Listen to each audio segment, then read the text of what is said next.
Estamos en una serie bastante interesante y estamos estudiando el libro de los Hechos. ¿Cómo se llama la serie? La Iglesia en Movimiento. Bien, y antes de empezar con la serie como tal, con el tema, quiero que veamos el siguiente video.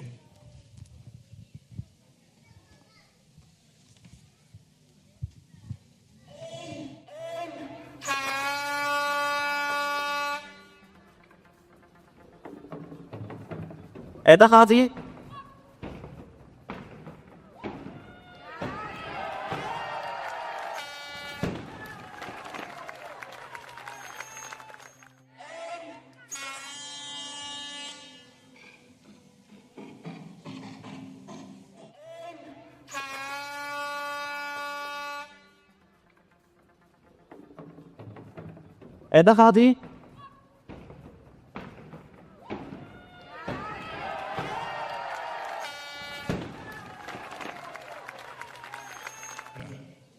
Que hemos agarrado y hemos juntado la pieza y hemos armado una figura.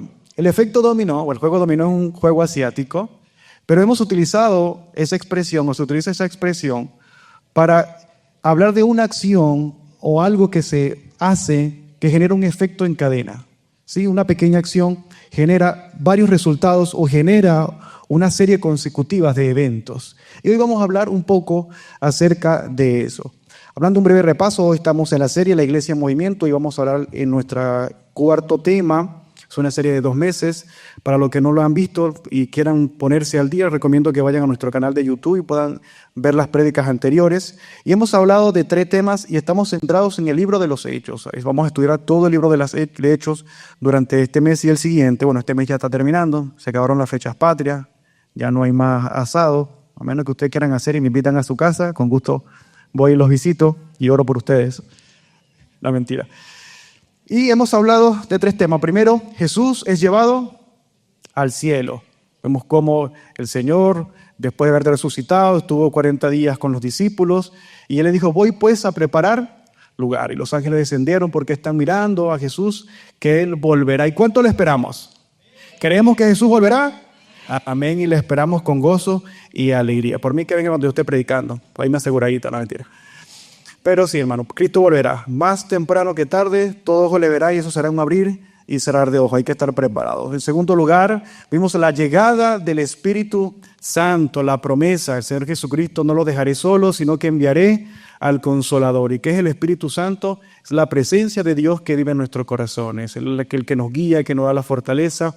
Y hablamos del evento de Pentecostés, donde muchas personas pensaron que los discípulos, los 120 que estaban reunidos, estaban borrachos, estaban ebrios, pero en realidad estaban hablando los idiomas de las diferentes naciones que habían visitado por las fiestas del pueblo de Israel y anunciaron y predicaron en su lengua, en su idioma, el mensaje de la salvación de Cristo y muchas personas creyeron al mensaje.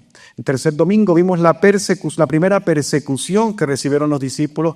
¿A consecuencia de qué? De hacer un milagro, de sanar a un cojo. Y él glorificaba y daba gloria a Dios. Y había sido tanta la conmoción entre la gente, entre el pueblo y entre los líderes, que le dijeron, no hablen de Cristo, no lo hagan, porque lo estaban arremetiendo porque querían callar lo que estaba pasando y lo que había iniciado Jesús, lo que había ocurrido, nada lo podía detener. Amén. Hoy vamos a ver Hechos capítulo 6, 7 y 8, para que por favor tengan mucha atención. Vamos a estar jugando un poco bastante con estos 3 capítulos para que podamos entender bien. Hechos capítulo 6 narra que la iglesia había crecido tanto, se había expandido tanto. Ya, si nosotros vimos en el primer y segundo mensaje, ¿cuántos habían creído? 8,000 hombres. Anteriormente se contaba, eran hombres, no habían mujeres, no se contaban a los niños.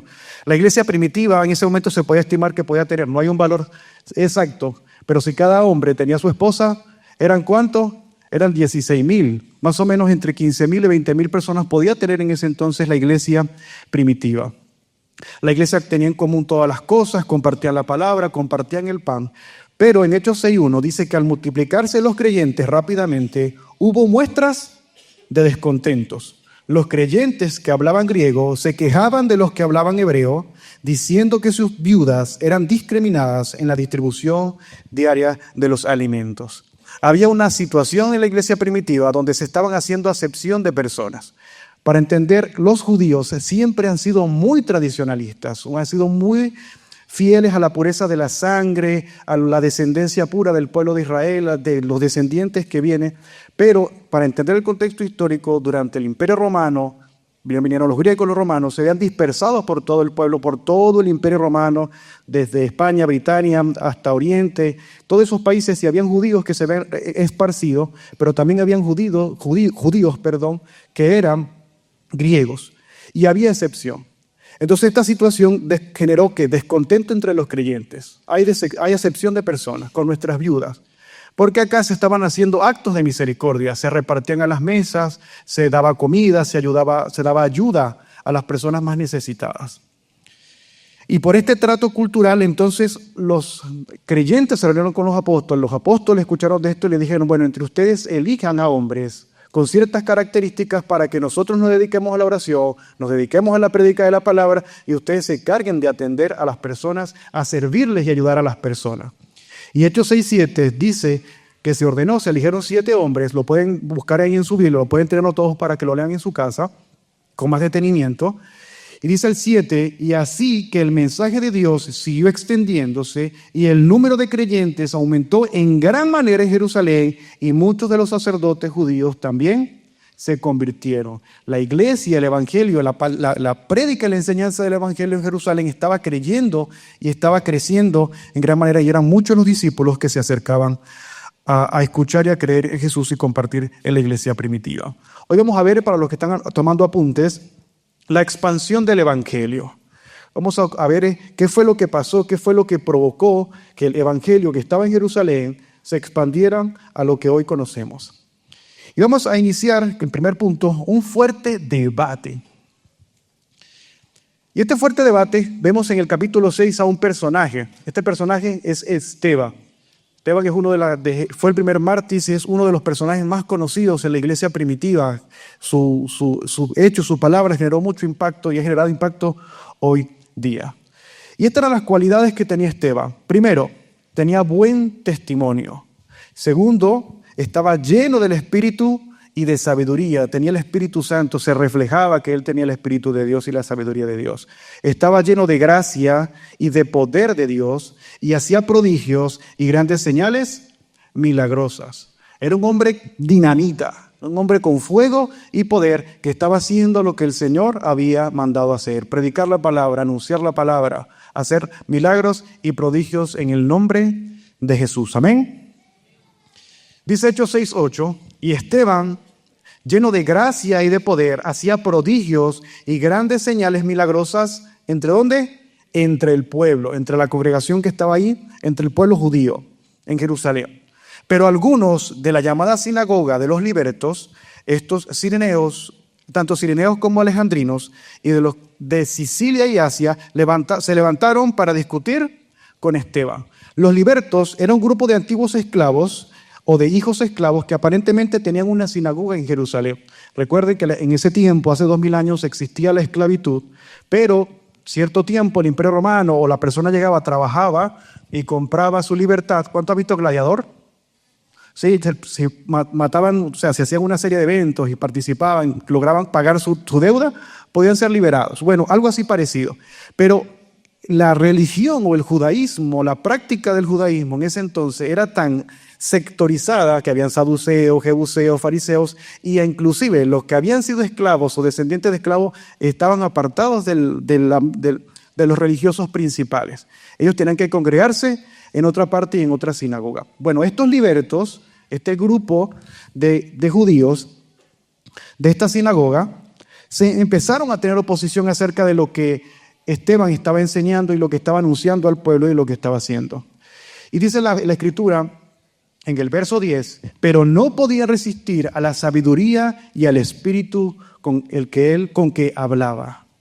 La sabiduría que había en Esteban, el momento de predicar, de enseñar, la autoridad que había en él era tanta que no podían resistirle, no podían oponerse a lo que él estaba enseñando y a lo que él estaba haciendo. Había un disgusto, pero él más hablaba y más enseñaba y más hablaba acerca de la palabra de Dios y de Jesucristo, que no se le podía oponer. Proverbio 1:7 dice: respetar al Señor es el principio de la sabiduría. Los tontos desprecian la sabiduría y la disciplina. Otra versión es el temor a Jehová. ¿Qué? El principio de la sabiduría es el temor a Jehová. La sabiduría, en primer lugar, no es algo que se pueda obtener en un libro o una universidad. Es un don de Dios, pero para recibir ese don necesitamos estar abiertos a Él y buscarlo con sinceridad y humildad. Por más que yo me capacite, por más que yo estudie, tengo inteligencia y conocimiento. Pero la misma Escritura enseña que muchas veces el conocimiento envanece. Muchas veces el conocimiento puede llenarnos o inflarnos de tanta forma que no podemos actuar con sabiduría. El Espíritu Santo es una figura constante en las Escrituras y Él es quien nos guía y fortalece en nuestro diario andar. ¿Cuánto lo creemos? El Espíritu Santo es el que nos permite sostenernos, nos permite confrontar las pruebas, estar en este lugar. En ese tiempo, el Espíritu era una señal tangible de la presencia y del poder de Dios, y aún hoy día podemos experimentar la influencia del Espíritu Santo en nuestra vida. ¿Dios puede hacer milagros hoy día? ¿Dios puede utilizarte a ti por medio del Espíritu Santo? Hay que creerlo. Denle un fuerte aplauso al Señor.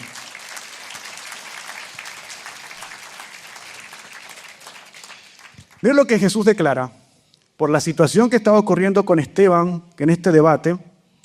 Y Jesús ya lo había profetizado, ya lo había mencionado. En Lucas 21:12 dice: pero antes de que pase todo eso, y eso se refirió a las señales antes del fin, de que habrían guerra, rumores de guerra, persecución y todas esas cosas, pero antes de que pase todo esto, la gente los tomará a ustedes como prisioneros y los perseguirá.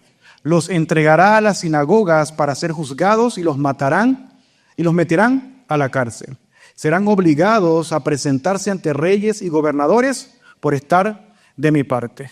Aquí había oposición de parte de esta sinagoga a lo que Esteban estaba haciendo. Y el 13 dice: pero esto les dará oportunidad de dar testimonio de mí. Ahora pregunto, ¿qué oportunidad estás teniendo para hablar de Cristo?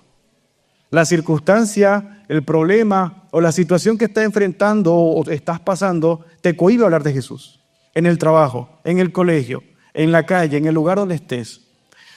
Esteban no vio nada de la situación que estaba pasando y él sabía lo que el Señor había dicho, pero él aún así aprovechó la oportunidad de estar en la sinagoga, de presentarse ahí y predicar de Cristo. El 14 dice: despreocúpense de antemano por lo que van a decir por defenderse, porque yo les daré palabra de sabiduría a las que ninguno de sus enemigos podrá oponerse ni contradecir. Lo que el Señor profetizó acá ya estaba ocurriendo con Esteban. Verdad bíblica, el Señor nos va a recordar su palabra y vamos a poder decir con autoridad y hablar la verdad coherentemente. Señor, por medio del Espíritu Santo, nos va a dar esa capacidad, nos va a dar las palabras oportunas para hablar coherentemente, para hablar asertivamente, para la necesidad, para defender. ¿Sí? Dios no nos ha dado a nosotros espíritu de cobardía, sino de amor, de poder y de dominio propio. Ese es el poder que tenemos por medio del Espíritu Santo en nuestra vida y en nuestros corazones. Acción práctica. Si queremos ser sabios como Esteban, debemos leer y memorizar la palabra. No, espéreme que voy a buscar la Biblia que la tengo allá en el closet. No, si vemos y leemos más adelante, que lo vamos a ver, Esteban, no, miren, déjenme buscar el rollo allá en la sinagoga para disputar con ustedes. Él da como una metralleta, taca, taca, taca, taca, taca, y hablando de la palabra con verdad, con denuedo, sin tener ni un solo error de lo que estaba hablando, porque el Espíritu Santo le estaba dando la fuerza, le estaba dando las palabras para hablar lo que debía decir en ese momento. Hechos 6:11 dice: entonces sobornaron a unos varones que dijeran: lo hemos oído hablar palabras blasfemas contra Moisés y contra Dios. La maldad y la corrupción del hombre. Como no podían, resistían a lo que estaba pasando, les molestaba, como no podían confrontar la verdad, entonces decidieron ¿qué? Inventar una mentira.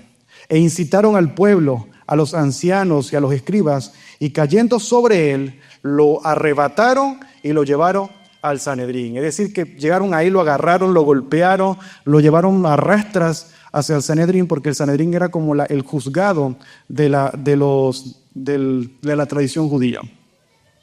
Surgió oposición, pero aquellos que discutían con Esteban no estaban a la altura de la sabiduría que el Espíritu Santo le había dado.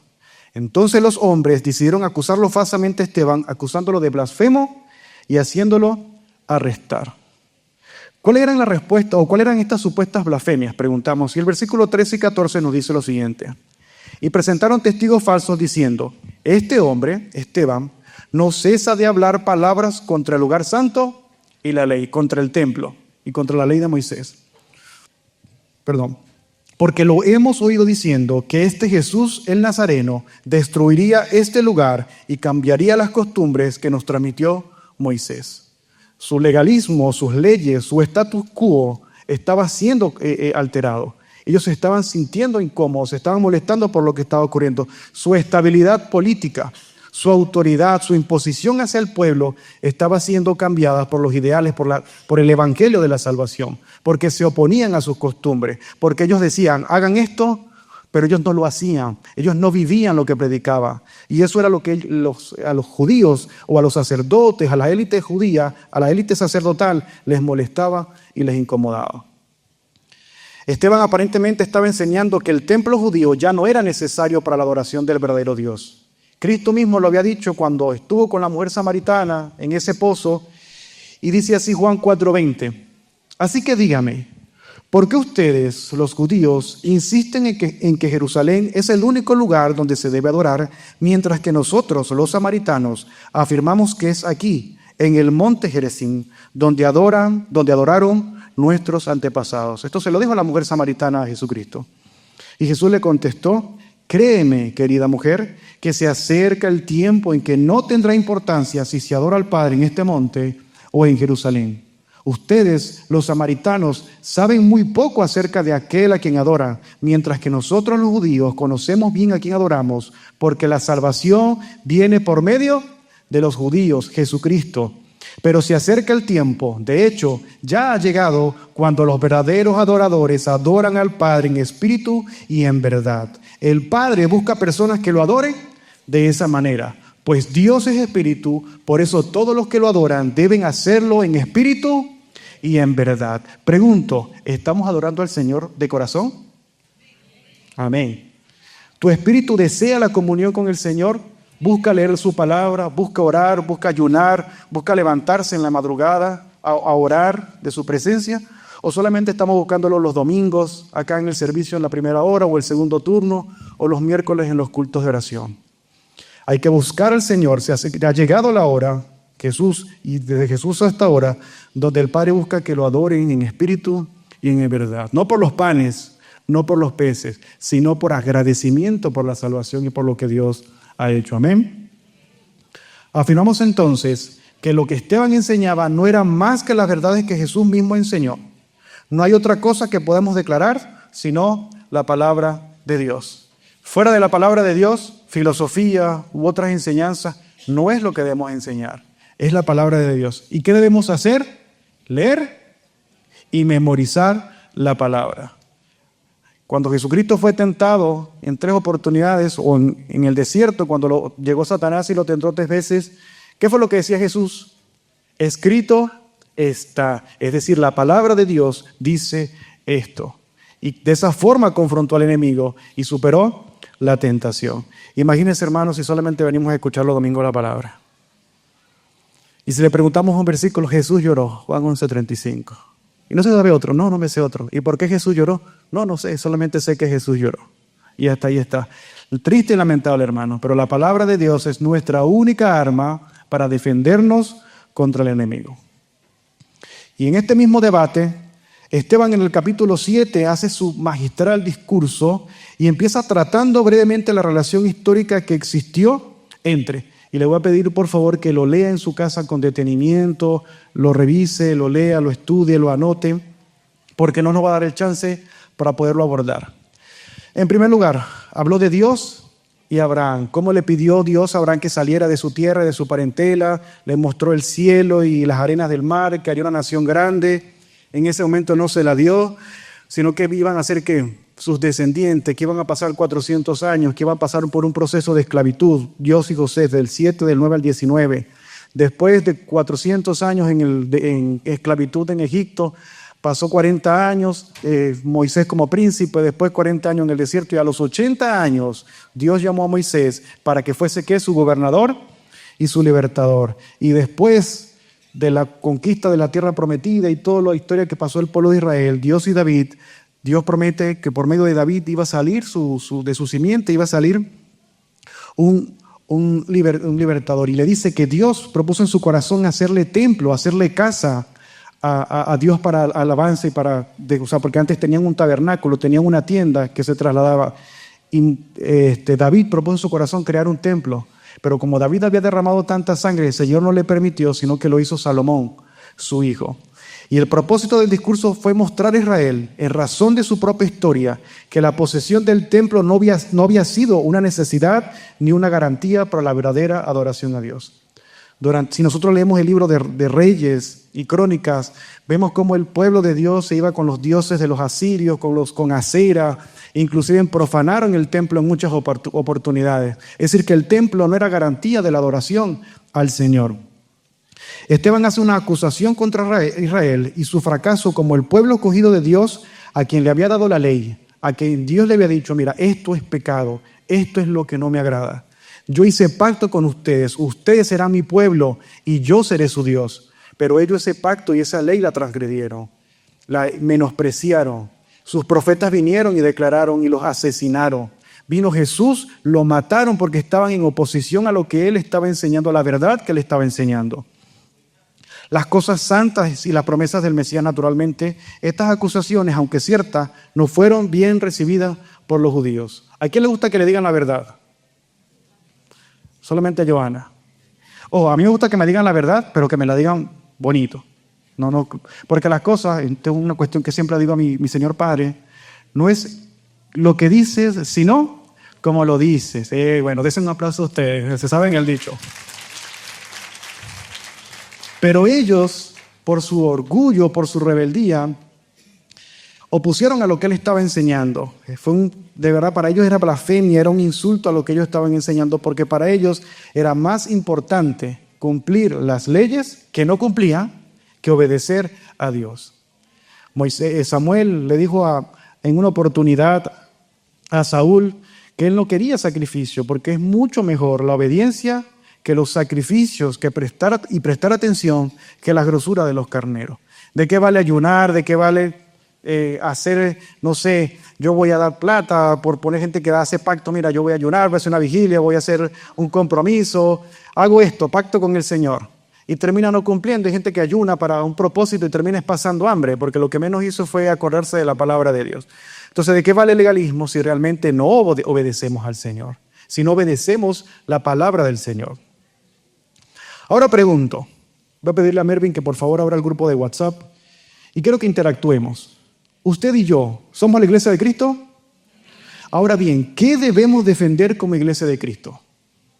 Quiero preguntarle a ustedes, interactúen. ¿Qué debemos defender nosotros como iglesia de Cristo? Tú como iglesia, ¿qué debes defender ante este mundo, ante las situaciones que pasan? ¿Qué debemos defender?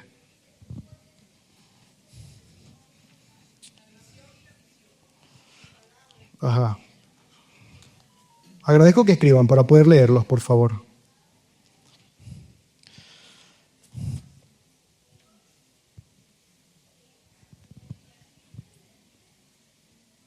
Okay. Debemos defender su palabra y la verdad. María Fernanda dice la verdad, Andrés dice el Evangelio, John dice el Evangelio de Jesucristo, Angélica la verdad de todo lo que está escrito, su verdad, la palabra, la verdad de Cristo, la fe en Cristo, la esencia del Evangelio, la palabra de Dios. Casi todos tienen en común la misma opinión de que debemos defender como iglesia de Cristo. Ahora bien, hay muchas cosas y en resumen yo puse 3.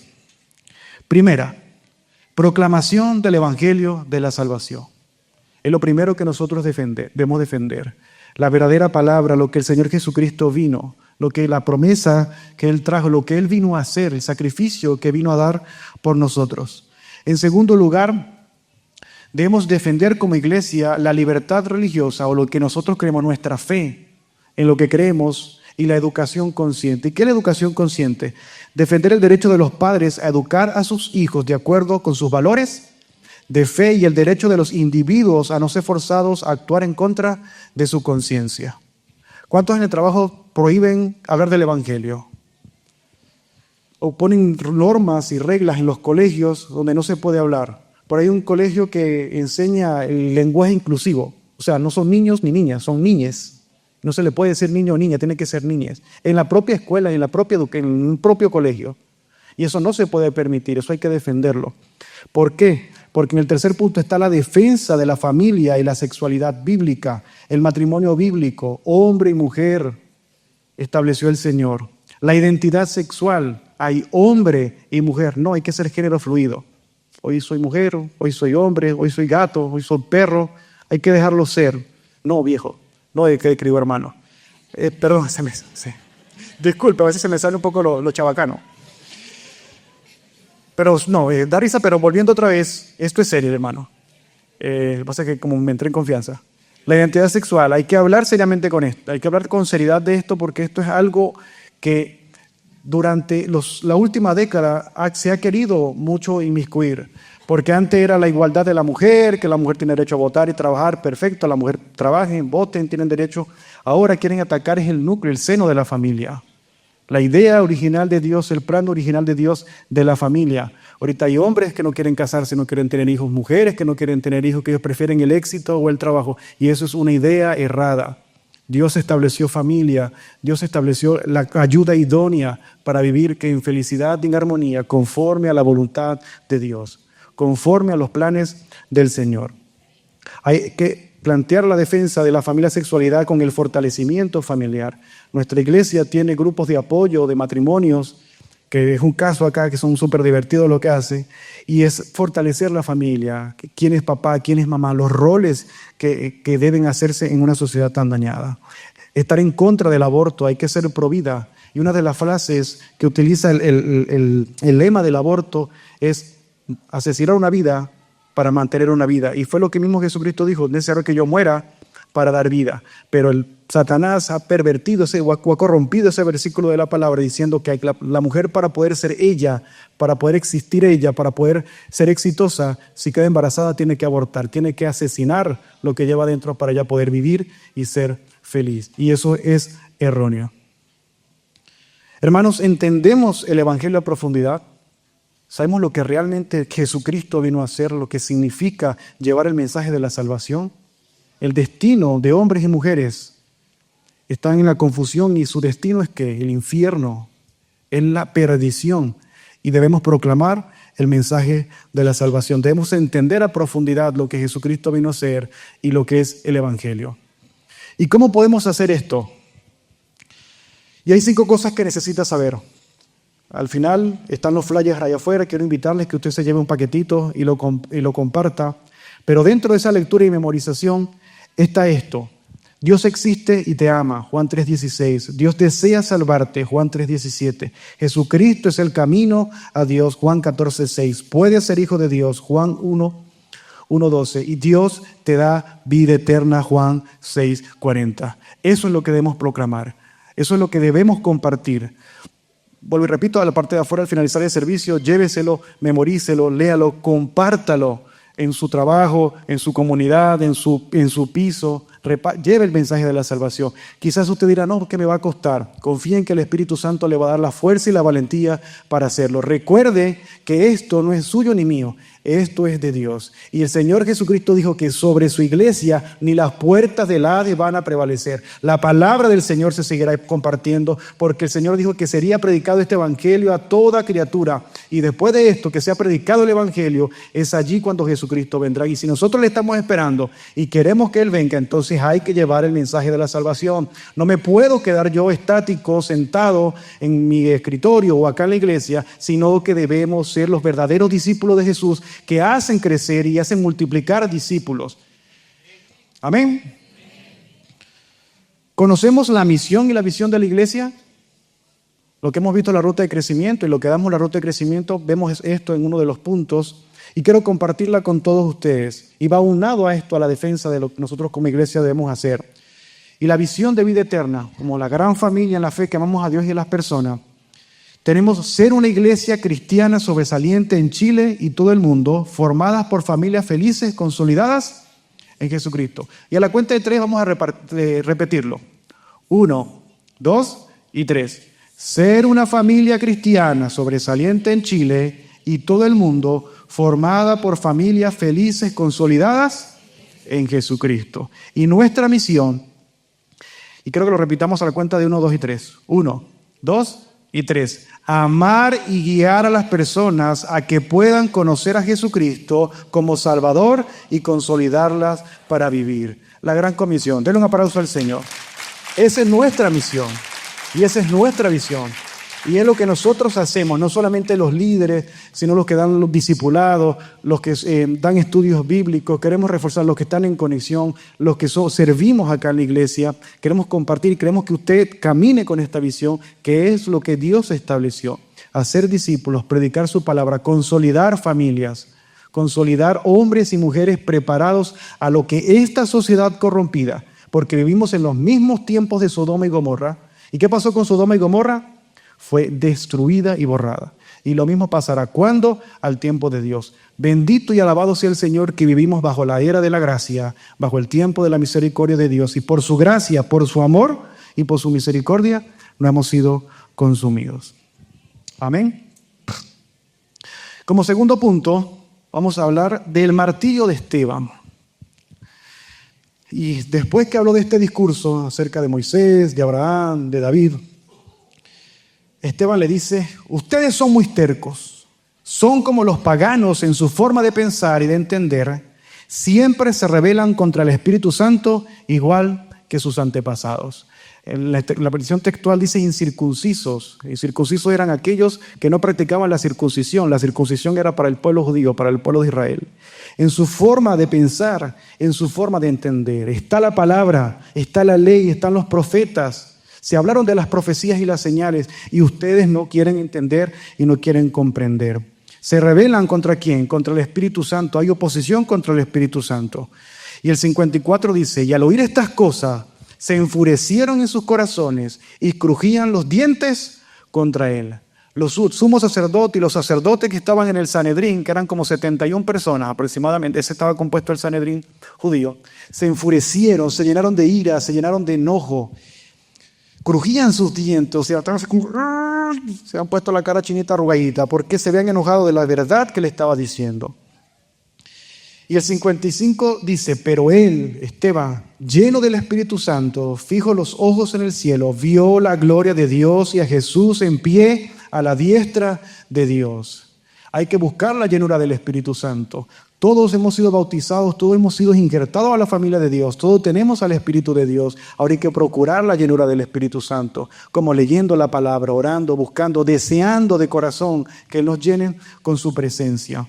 Y dijo: he aquí veo los cielos abiertos y al Hijo del Hombre en pie a la diestra de Dios. Esteban vio a Jesús que estaba de pie. Parece, según el autor, cuando Lucas escribió esto, dice que esta es la única referencia bíblica, después lo vemos en el Apocalipsis, después de la ascensión, en que todas las demás descripciones aparece Jesús sentado a la diestra de Dios. Sí, pero aquí Esteban lo estaba viendo de pie, no estaba sentado, estaba a la diestra de Dios, confirmando lo que Jesús había dicho. Quizás esta es una forma en que cuando el escritor lo redactó, que estaba poniéndose de pie para recibir a sus santos y recibir a los santos al lugar celestial. Imagínense esta maravilla. El Señor nos espera de pie, nos espera con brazos abiertos en el hogar celestial. Pero ellos, gritando a gran voz, se taparon los oídos y arremetieron contra él. Hermano, a esta gente hay que mandarla para el taller de la ira.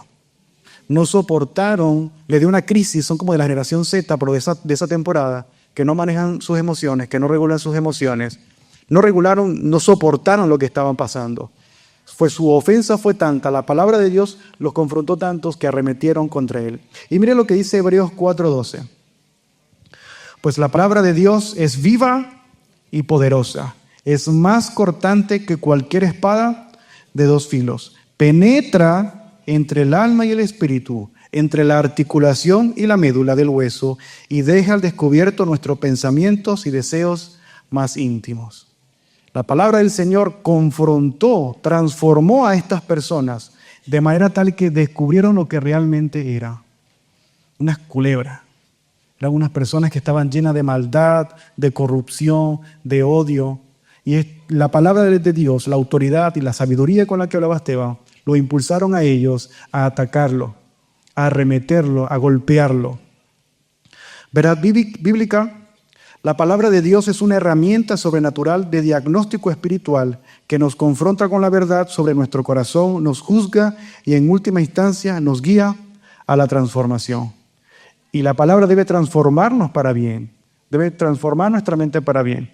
A esta gente lo transformó para mal, los destapó, los desnudó a ver tal cual era su condición. Y sacándolo fuera de la ciudad, lo apedrearon. Y los testigos pusieron su ropa a los pies de un joven llamado Saulo. Y este es el mismo Pablo. Más adelante en esta serie vamos a hablar acerca de él. Y mientras apedreaban a Esteban, yo imagino más o menos que era así, debe pesar como unos 300, 400 gramos. Y mientras apedreaban a Esteban, no es en que era constantemente, su odio, su agresividad se manifestó de esta forma. Quizás hoy día no apedrean, sino como hicieron con este joven Richard Kirk, que le dieron un tiro en el cuello, que lo silenciaron por hablar la verdad y hablar las verdades de Jesucristo.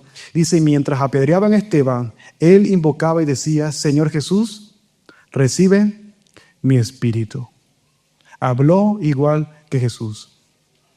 Cuando Jesús estaba en la cruz y ya dando su último aliento, dijo, Padre, en tus manos encomiendo mi espíritu. Y puesto de rodilla, clamó a gran voz, Señor, no le tomes en cuenta este pecado. Y habiendo dicho esto, durmió. Esteban hizo lo que Jesús hizo, perdonó, se comportó tal cual, no pagó mal por mal, no les insultó, no les gritó, no les dijo tantas cosas, están siendo injustos conmigo, no se puso a llorar de esa forma, sino que pidió, encomendó su espíritu al Señor, sino que perdonó a aquellos que le estaban agradeciendo y le pidió al Señor que no les viera, que no le tomara en cuenta en este pecado. ¿Por qué? Porque ellos estaban confundidos, su maldad lo había enceguecido y ellos estaban haciendo lo malo. Ahora pregunto, ¿qué estamos dispuestos o qué estás dispuesto a sufrir por el Evangelio y por Cristo? Vemos que ha aumentado el número de países que arremeten contra la iglesia. Hay 50 países que persiguen a la iglesia de Cristo. ¿Estarás dispuesto a sufrir persecución? ¿Estarás dispuesto a sufrir hambre? ¿Estarías dispuesto a sufrir burla en el lugar donde estás? Nos identificamos con Esteban, con su sabiduría, con su denuedo, con ese deseo de hablar la palabra de Dios, de hacer lo que el Señor mandó hacer, a obedecer lo que Él estaba haciendo. ¿Estaríamos dispuestos a morir como Esteban? ¿Estaríamos dispuestos a un julio del próximo año a ir a la marcha LGBT y hablar y proclamar a Cristo, sabiendo que muy probablemente nos puedan agredir?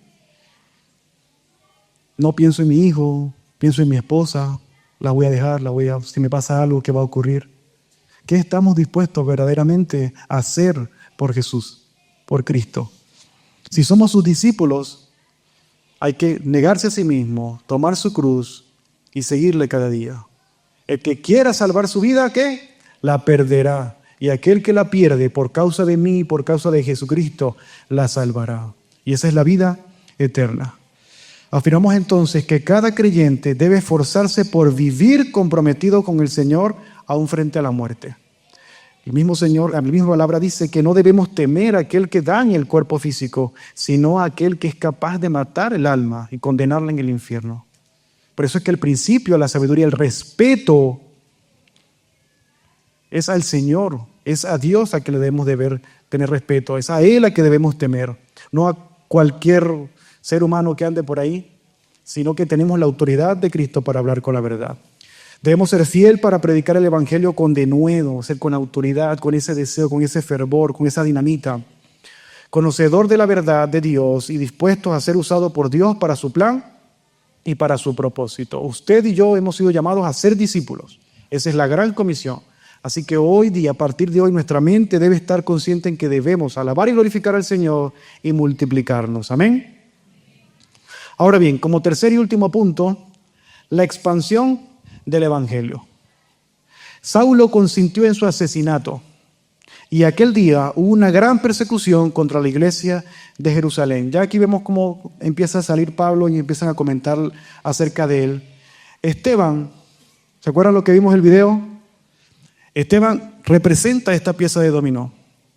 Su discurso, su disposición a hacer lo que Jesucristo hizo, a morir por la causa de Cristo, generó la persecución de la iglesia, y esa persecución de la iglesia hizo que todos se esparcieran por la región de Judea y por la región de Samaria. Y creo que por favor veamos un mapa. La iglesia primitiva, los casi 15.000 personas, 20.000 personas estaban acá reunidas. Y ellos estaban compartiendo de la palabra, estaban predicando solamente en este lugar. Y ellos fueron esparcidos por toda la región de Judea, lo que hoy conocemos como Israel, Samaria, toda esta región. Ellos se dispersaron porque compartían el mismo patriarca en común. Ellos estaban por acá, fueron a Emaús, a Belén, a Herón, a Baitógra, toda esta región se dispersaron a causa de la persecución que estaba ocurriendo sobre ellos. Y se estaba cumpliendo lo que Jesús les había mandado. Hechos 1:8, el Señor Jesucristo dijo: pero cuando el Espíritu Santo venga sobre ustedes, y ya anteriormente había venido en Pentecostés, serán mis testigos en Jerusalén, en toda la región de Judea, en Samaria y en todo el mundo. Pero ya estaba empezando que en Jerusalén se predicaba, ahora en Judea y ahora en Samaria. Jesús le dijo claramente a sus seguidores que miraran más allá de Jerusalén y llevaran el evangelio a Judea, a Samaria y al mundo entero. Pero hasta ese momento sus seguidores no lo habían hecho. Se querían quedar en Jerusalén, estaban en la comodidad de Jerusalén, estaban en su zona de confort, en lo que ellos conocían en su entorno. Estaban cómodos. El bien resultante de la propagación del evangelio lleva a algunos a ser perseguidos como la voluntad del Señor. ¿De qué manera? Si vamos un poco más atrás, cuando el Imperio Romano se estableció, ya habían atacado a Israel, a Jerusalén, y se habían esparcido por todo el Imperio Romano. Si nosotros leemos todas las cartas y vemos todo el Nuevo Testamento, vemos cómo en cada ciudad, en Roma, en Éfeso, había una sinagoga. Y cuando Pablo llegaba, predicaba una sinagoga. Dios había orquestado ya de antemano dispersar a los judíos para que el mensaje del Señor, como a los judíos ya se les había entregado la ley, se les había entregado los profetas y ya conocían acerca del mensaje de la salvación, entonces ya era el entorno adecuado para que el evangelio llegase por medio de Jesucristo y se esparciera. A veces es necesario que nos sacudan de nuestra comodidad antes de hacer lo que Dios quiere que hagamos. Ahora bien, ¿cuál es tu participación en llevar el mensaje? ¿Cuál es esa acción activa, no pasiva, esa acción activa que estás haciendo? Si no sabes cuál es, yo te voy a dar 4 acciones prácticas que puedes hacer. Primera, orar por aquellos que necesitan escuchar el evangelio. ¿Saben cuál es la estadística de Chile? El pastor lo mencionó el primer domingo. De 10 chilenos o de 10 residentes acá en Chile, solamente 2 creen. Hay un 80% de la población chilena que necesita escuchar el mensaje de la salvación. Así que ora por aquellos que necesitan escuchar el evangelio, que son muchísimos. Entrega un tratado, el que vimos anteriormente, ese flyer, que habla acerca de 5 cosas que tienes que saber sobre la salvación. Invita a algún conocido a la iglesia, invita a tu compañero de trabajo, a tu familia. Mira, te invito un domingo. Hay 2 turnos, si trabajas en la mañana, trabajas en la tarde, a tu comodidad, y no dejes de insistir, porque la Biblia nos enseña, esfuérzalos a entrar. Hay que hacer un esfuerzo para que ellos escuchen. Y en cuarto lugar, invita a una persona, invítalo a comer, invítalo a salir, invítalo a tomar un café y comparte del evangelio, comparte de la salvación. Hay un mal dicho que dice que en la mesa ni política ni religión se debe hablar, pero usted debe hablar en tiempo y fuera de tiempo del evangelio. ¿Por qué? Porque el tiempo se acerca, la hora se acerca cuando Cristo venga. Amén. Estas son 4 acciones que debemos hacer. Hechos 8:3 dice: y Saulo asolaba la iglesia, entrando de casa en casa y arrastrando a los hombres y mujeres, y los entregaba a la cárcel. La muerte de Esteban fue solamente el comienzo. Las puertas de la persecución estaban abiertas contra los cristianos. Saulo fue solo uno de los muchos perseguidores de los cristianos, porque más adelante Dios tenía un propósito con él, iba a cambiar su nombre y lo iba a llamar el apóstol de los gentiles. Por eso es que se resalta acá. Pero la persecución, a la gente le gustó lo que vio. Consintieron en lo que había pasado con este muchacho, le encantó la muerte, vieron cómo ellos impusieron su orgullo, cómo impusieron el supuesto orden, su autoridad, y empezaron a hacer desastres. Y esta fue la primera persecución de los cristianos en general. La semana pasada vimos la persecución, pero la persecución era hacia los discípulos. Antes eran los apóstoles, habían sido arrestados, Pedro y Juan, por el milagro de la puerta de la Hermosa, pero ahora todos eran golpeados, eran perseguidos. Aquí todos los creyentes eran amenazados con violencia y quizás hasta la muerte. No da el texto completo para hablar de todo eso, pero muy probablemente esto haya ocurrido. Y esto ocurrió durante todo el primer siglo, durante el emperador Calígula, el emperador Nerón. Fue mucho más sanguinario con la iglesia en aquel entonces, y la persecución ha existido desde hace mucho tiempo. Pero ¿qué pasaba en medio de esta situación, de esta triste situación de la muerte de Esteban y de la persecución, de la huida, de la gente dejar sus casas, de dejar sus familias muchas veces, de dejar su comodidad? Y el 8:4 dice, pero los que habían sido esparcidos iban proclamando la palabra de Dios.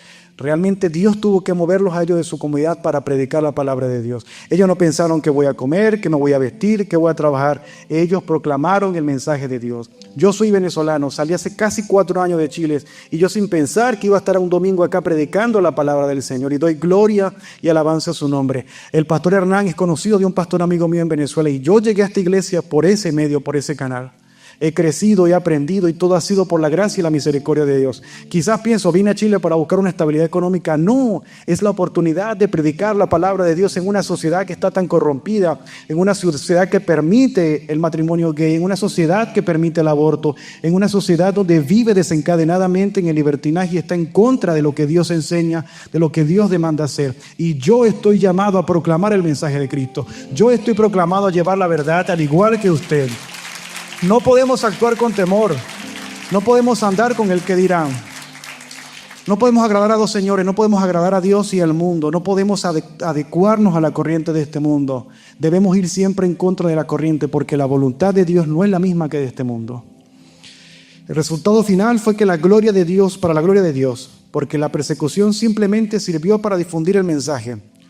No debemos pensar que quienes salieron de Jerusalén lo hicieron como predicadores formales. Voy a predicar a las naciones. No, hermano, ellos fueron forzados a predicar el evangelio. Ellos fueron movidos a llevar. La mayoría de los que llevaron el mensaje fueron misioneros accidentales, así se le denomina. ¿Por qué? Porque tuvieron que hablar el mensaje a medida que ellos iban avanzando en una ciudad, a medida que se iban moviendo, iban llevando el mensaje de Dios. La expansión del evangelio se resume en este diagrama. La iglesia primitiva compartía todas las cosas. Esteban presenta un debate, un testimonio acerca de Jesucristo, y que la adoración no está limitada a 4 paredes. Esto conlleva su asesinato, a su martirio y la huida de todos los cristianos por miedo, a excepción de los discípulos. Los discípulos sí permanecieron en Jerusalén.